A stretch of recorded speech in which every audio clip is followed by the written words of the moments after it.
মাছ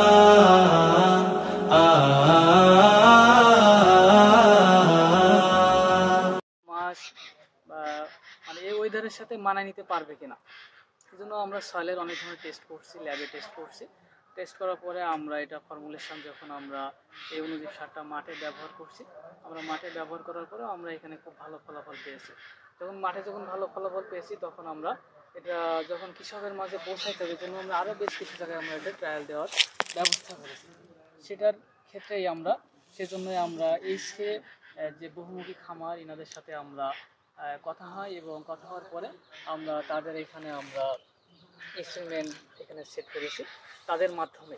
তো এখানে আমরা এটা দেখার চেষ্টা করতেছি যে আমাদের এই অনুজীব সারটা কার্যকরী কিনা।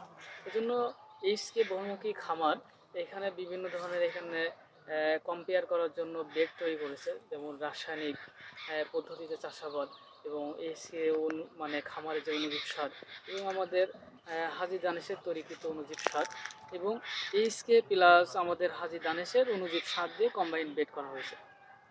তো এখানে আমরা দেখতে পাচ্ছি যে ব্রকলি এবং টমেটো গাছ এখানে লাগানো হয়েছে।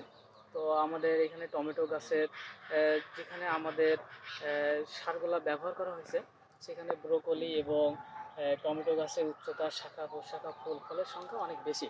এবং সবথেকে বড় বিষয় হলো এটা যে আমাদের যে অনুজীব সারগুলো যে গাছগুলোতে ব্যবহার করা হয়েছে, সেই গাছগুলোতে রোগের পরিমাণ অনেক কম এবং পাশাপাশি সেখানে পোকার আক্রমণের উপদ্রবও অনেক কম।